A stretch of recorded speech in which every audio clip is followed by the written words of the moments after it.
I rank 2 ways to read a human thought by how clearly they hear the brain. Cutting the skull buys 1,000 times clearer signal at the cost of surgery. Brain-computer interfaces promise typing by thought, moving a cursor by thought, even steering a robotic arm. For someone paralyzed, that is the gap between silence and speech. So why isn't everyone getting one? Because every design in the world hangs on a single trade-off. The clearer you want to hear the brain, the more of the body you have to cut through. Fidelity on one side, invasiveness on the other. That dial is the whole story. Start with the safe end of that dial. An EEG headset. Here's what it actually does. Your brain runs on tiny electrical pulses. When millions of neurons fire together, they leak a faint electric field. And that field is strong enough to reach the outside of your head. An EEG headset is just a ring of metal pads pressed against the scalp, reading that leaked field. Nothing gets cut. You put it on like a swim cap. But there's a wall in the way. 3 of them actually. Between those metal pads and the neurons doing the thinking sit your scalp, your skull, and a layer of fluid. Bone is a terrible conductor. So the signal that reaches the surface is smeared and faded, like trying to hear one whisper through a thick wall while a crowd talks over it. How bad is the blur? Picture standing outside a football stadium. You can tell the crowd is cheering. You cannot tell what any one person is saying. That's EEG. Each pad reads the summed roar of a patch of brain a few centimeters wide. Millions of neurons averaged into one muddy number. Centimeters when the thing you actually care about is a single neuron. And it gets noisier. The pads sit on skin so they also catch your muscles. Clench your jaw, the reading jumps. Blink a spike. The electrical crackle of a blink can be bigger than the brain's signal underneath it. So engineers spend enormous effort just subtracting your own face back out. Good enough to spot you're asleep. Not good enough to hear a thought word by word. But raise the resolution and you hit a hard question: how do you get closer? So how do you hear one neuron instead of a stadium? You get rid of the wall. That covers the outside, now the inside. Neuralink's answer is blunt: don't read through the skull, go under it. Instead of pads on the scalp, it places electrodes directly into the surface of the brain, sitting right beside individual neurons. That proximity is where the 1,000 times jump comes from. And this is the key point. It is not from fancier electronics. It's from distance. When your sensor is touching the source, you catch the sharp electrical spike of a single neuron firing, clean, at the scale of millionths of a meter. No bones smearing it. No skin noise. No crowd. One voice at a time instead of the averaged roar. Here's the scale of the hardware. The implant carries about 1,024 electrodes, spread across 64 thin threads. Each thread is finer than a human hair. So fine a surgeon's hand couldn't place it without tearing tissue. So a human doesn't.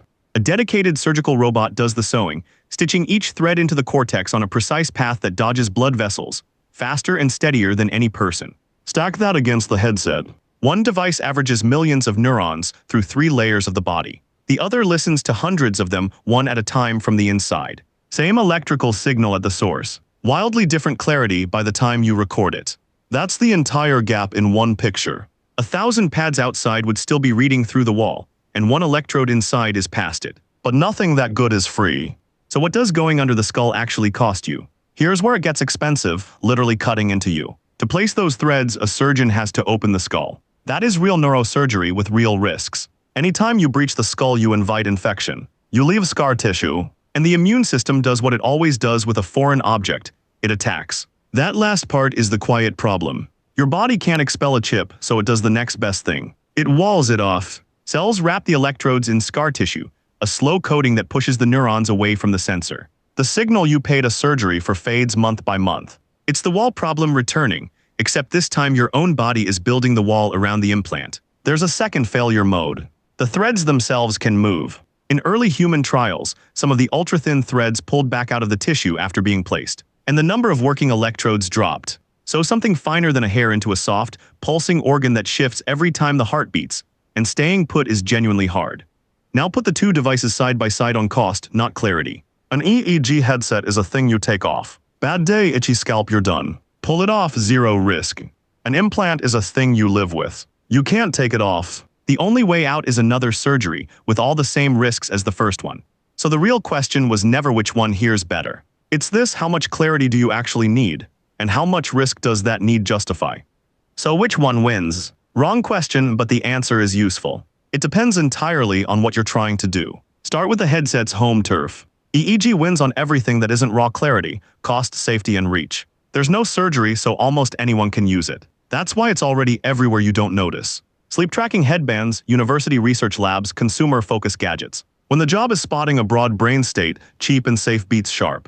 Now the implant's home turf. Its edge is bandwidth. How much information you can pull out per second. And here's the honest part, for some jobs EEG simply can't deliver. A paralyzed person smoothly steering a cursor across a screen, or controlling a robotic arm finger by finger, needs the clean single neuron signal. The stadium roar can't spell a word letter by letter. Only the voices you hear one at a time can. So lay the choice out plainly. Two people, two very different needs. Someone tracking their sleep does not need a craniotomy. That would be absurd. Someone who has lost all movement and wants to type again may need every bit of that 1,000 times clarity. And for them, the surgery can be worth it. That's the honest verdict this whole field runs on. It is never which device is better. Better at what? The real question is a matching problem. How much signal does this specific task demand, and how much bodily risk does that specific amount of signal justify? A sleep tracker and a speech restorer live at opposite ends of the same dial. And both answers are correct. But if the skull is the whole problem, could you sidestep it entirely? So let's close the loop we opened. Is the 1,000 times real, and where does it actually come from? It's real and it comes from one thing, distance to the neuron. Not better chips. Not smarter software. Proximity.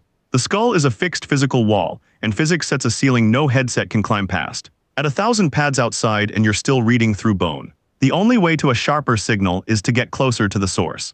And past the skull, closer means through it. But here's the twist the dial hides. Skull on and skull off aren't the only two settings. Engineers are hunting the middle. One approach threads tiny electrodes up through your blood vessels, the same veins that already run into the brain, and parks them against the vessel wall right beside the cortex. No open skull, no saw. You still lose some clarity reading through the vessel wall, but you claw back a big chunk of that 1,000 times without the craniotomy. So reframe the whole thing. It was never a locked switch between blurry and safe or sharp and risky forever. It's a question of engineering. How much of that 1,000 times can you recover without opening the skull? Every new design is just a different bet on that one number.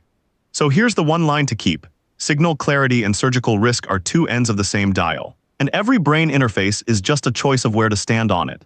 Next up, the middle of that dial. The electrodes that ride your blood vessels into the brain and skip the saw entirely. That's the one to watch. Subscribe and we'll open that one up.